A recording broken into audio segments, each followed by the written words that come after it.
Okey,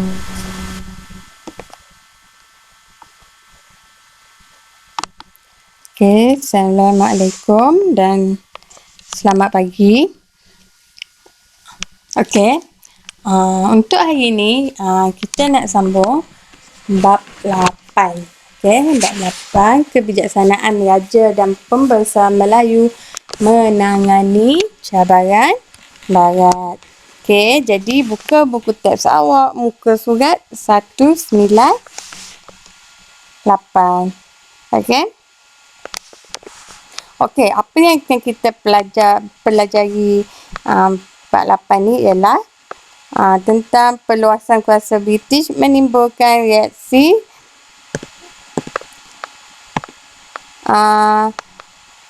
pemerintah di negeri-negeri Melayu Utara dan Johor.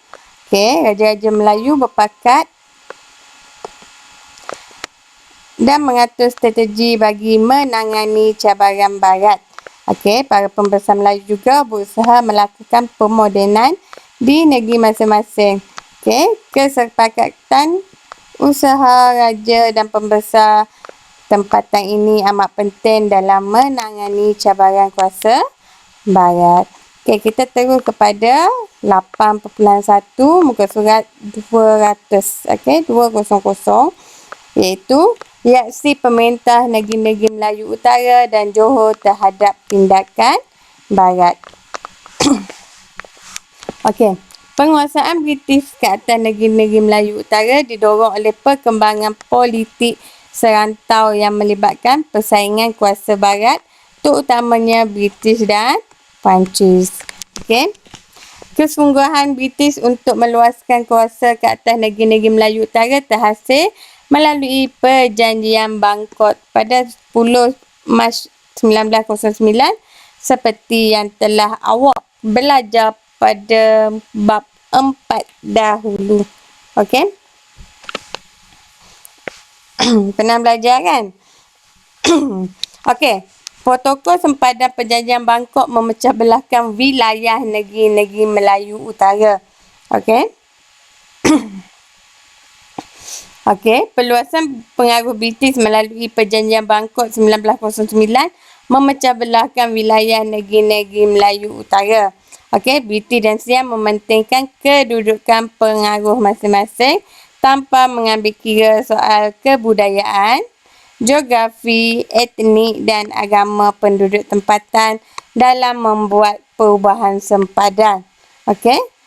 British dan Siam bersetuju menjadikan Legeh dan lembah sungai sebagai pembahagian kawasan atau garis sempadan berdasarkan protokol sempadan perjanjian Bangkok. Okey, Legeh tu maksudnya kawasan tanah tinggi yang memisahkan dua hulu sungai atau lebih. Antara sungai tu ada tanah tinggi. Okey, jadi tanah tinggi tu dijadikan sempadan. Okey, kita tengok kat petunjuk kat sini ni. Kawasan sini.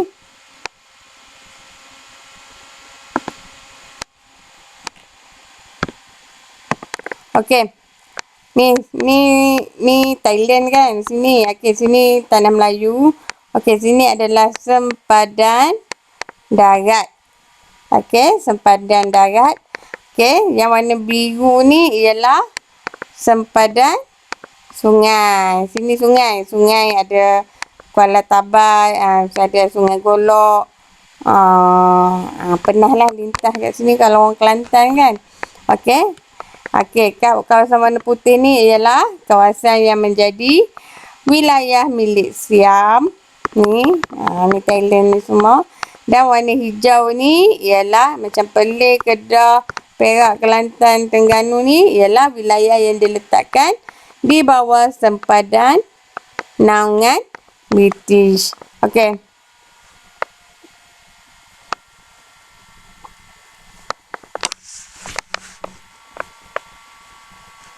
Okey, kalau sempadan sungai kan, awak boleh tengok gambar kat bawah ni. Ni. Okey, yang mana ni sungai. Okey, ni bukit. Dia jalan tengah-tengah ni. Okey, ni sempadan. Sini jadi Thailand. Sini Siam. Sini tanah Melayu. Okey, kalau awak pergi dekat sempadan kat Kelantan, kita ada Rantau Panjang, Pengkalang Kubur. Okey, ada sungai kat tengah tu. Awak boleh nampak seberang dia tu Thailand. Maksudnya sungai dia taklah luas sangat. Boleh nampak. Kalau boleh kalau ada pasport ke apa, boleh naik bot, boleh pergi seberang ke Thailand, boleh naik perahu. Tambahan dia RM2 saja. Okey. Okey. Sudah. Okey, kita terus kepada reaksi pemerintah Melayu Utara terhadap perjanjian Bangkok tersebut. Okey, apa reaksi pemerintah bila perjanjian Bangkok tu ditandatangani yang memisahkan wilayah yang menjadi milik Siam dan wilayah yang diletakkan di bawah naungan British. Okey, pemerintah Kelantan, Terengganu, Kedah dan Perlis mempersoalkan hak British dan Siam menentukan masa depan politik negeri-negeri Melayu tanpa berunding dengan mereka terlebih dahulu. Perjanjian ini ditandatangani tanpa berunding dengan pemimpin pemerintah negeri-negeri Melayu Utara. Okey, reaksi pemerintah Perlis macam mana? Okey. Majlis Protokol Sempadan Perjanjian Bangkok 1909, Perlis kehilangan wilayah Pujoh yang terletak di sebelah utara Sungai Perlis kepada Siam. Kan ada sungai. Sebelah dia tu masih di Perlis sepatutnya. Tapi bila sungai tu dijadikan sempadan, wilayah Pujoh tu dijadikan negeri di bawah kawasan di bawah naungan Siam. Okey. Raja Syed Alwi Jamaludin membantah tindakan Siam mengambil wilayah Pujoh dan dimasukkan ke dalam wilayah Setul. Okey. Wilayah Pujoh sepatutnya menjadi sebahagian daripada Perlis kerana sebelum itu Pujoh ditadbir oleh Kerajaan Perlis melalui penghulu Kuala Perlis. Jadi Perlis membantahlah sebab menjadikan wilayah dia semakin kecil kan. Okey. Reaksi pemerintah Kedah pula. Ni Sultan Abdul Halim kat bawah gambar.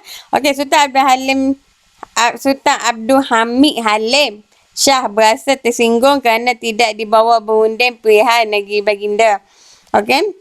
Berdasarkan protokol sempadan perjanjian Bangkok 1909, Kedah kehilangan wilayah Sadau, Seto dan Pulau Terutau, Butan dan pulau-pulau sekitarnya kepada Siam.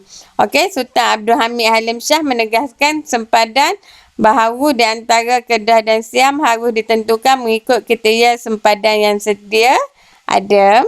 Baginda ambak muka sehingga menyatakan tidak akan memaafkan pihak yang menjual negeri Kedah seperti menjual seekor kerbau. Okey?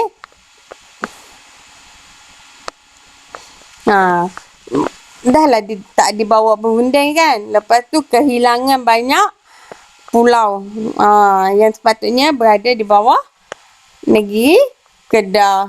Okey, dia macam mukalah, marahlah kepada pihak yang menjual negeri Kedah seperti menjual seekor kerbau tu, maksudnya senang-senang je bagi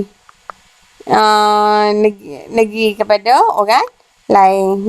Jual dengan senang je. Okey.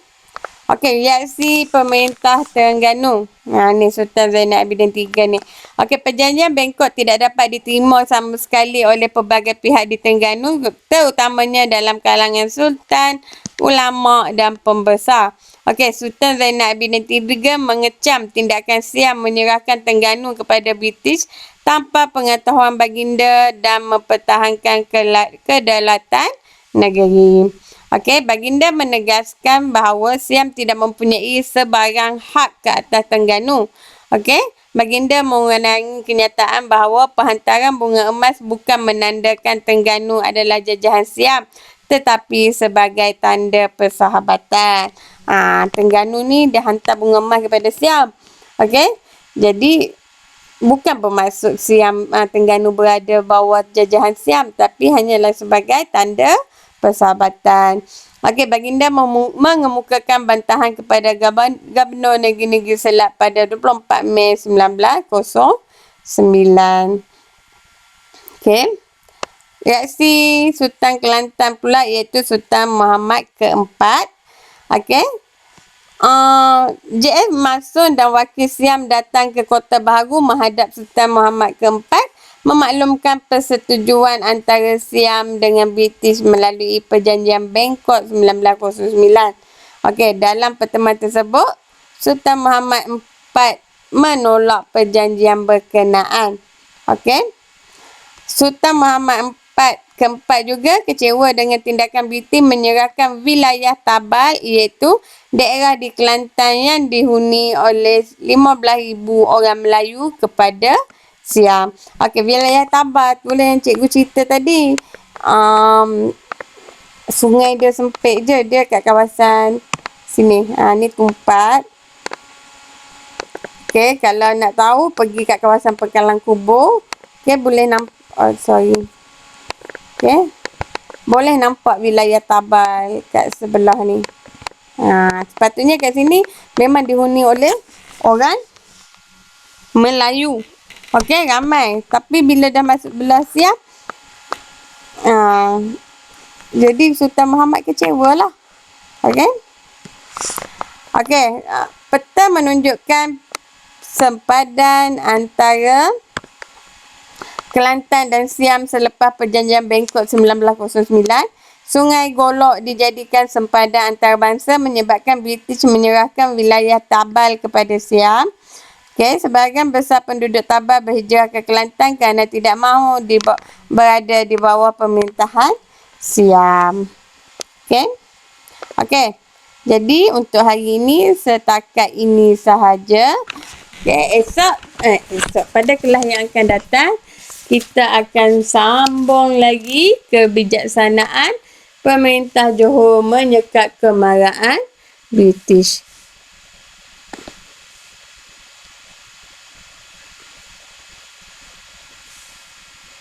Okey.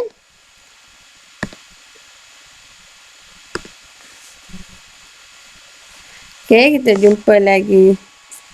Terima kasih.